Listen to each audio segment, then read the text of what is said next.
Dieu demandait des aromates spéciaux pour la fabrication de l'huile d'onction. Lisez la description qui nous en est faite dans Exode chapitre 30, versets 22 à 33. Cette huile devait être utilisée pour un autre but. Les aromates tels que la myrrhe, le cinnamon, le roseau et la casse étaient seuls utilisés avec l'huile d'olive. Considérons le sens spirituel de ces aromates. Le psaume 45 est un psaume prophétique. Les 7 premiers versets nous parlent de la gloire et de la beauté du Seigneur Jésus, notre roi céleste, le roi des rois. La seconde partie nous raconte la gloire et la beauté que ce même roi céleste donne à son Église, son épouse céleste. Nous lisons au verset 8 que les vêtements du roi sont imprégnés de ces aromates célestes. Comparons maintenant avec les paroles du Cantique des Cantiques au chapitre 4, versets 12 à 16. Ici, l'Église est comparée à un jardin où ces aromates croissent. Les aromates ne poussent pas n'importe où, ils demandent beaucoup de soins et d'attention.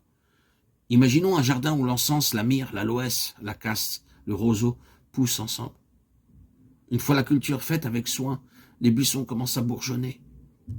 Alors, les vents du nord et du sud se mettent à souffler. Le parfum délicat des aromates mélangés s'exhale, procure une grande joie à celui qui marche dans le jardin. Laissez mon bien-aimé entrer dans le jardin, chante la fiancée. Laissez-le goûter ces choses agréables. Pouvez-vous chanter cela au Seigneur Jésus-Christ? Viens, Seigneur Jésus-Christ, dans mon cœur, ton jardin d'aromates. Si vous ne vivez pas une vie à la gloire de Dieu, le Seigneur ne peut pas sentir les aromates et ne sentira qu'une très mauvaise odeur. Si vous vivez une vie qui lui est agréable, alors comme le jardin d'aromates, votre cœur pourra le réjouir. Nous lisons dans la première épître aux Corinthiens, chapitre 3, verset 9, que nous sommes le camp de Dieu, le jardin de Dieu. Dans la deuxième épître aux Corinthiens, chapitre 2, verset 14 à 16, que nous sommes la bonne odeur de Christ. C'est ainsi que nos vies doivent être, afin que lorsque notre Seigneur Jésus-Christ marchera dans ces jardins, il puisse sentir leur parfum. Remarquons dans l'Évangile 6 étapes de la croissance chrétienne enseignées par les aromates. Dans Matthieu chapitre 2, verset 11, nous lisons au sujet des mages qui vinrent d'une très lointaine contrée, qu'ils étaient conduits par une étoile. Ils virent le bébé, s'agenouillèrent et l'adorèrent. Ils lui apportèrent de l'or et des aromates, de la myrrhe et de l'encens. Ils savaient seulement qu'il était un grand roi, et avec les aromates, ils exprimèrent leur adoration. C'est ainsi que nous commençons.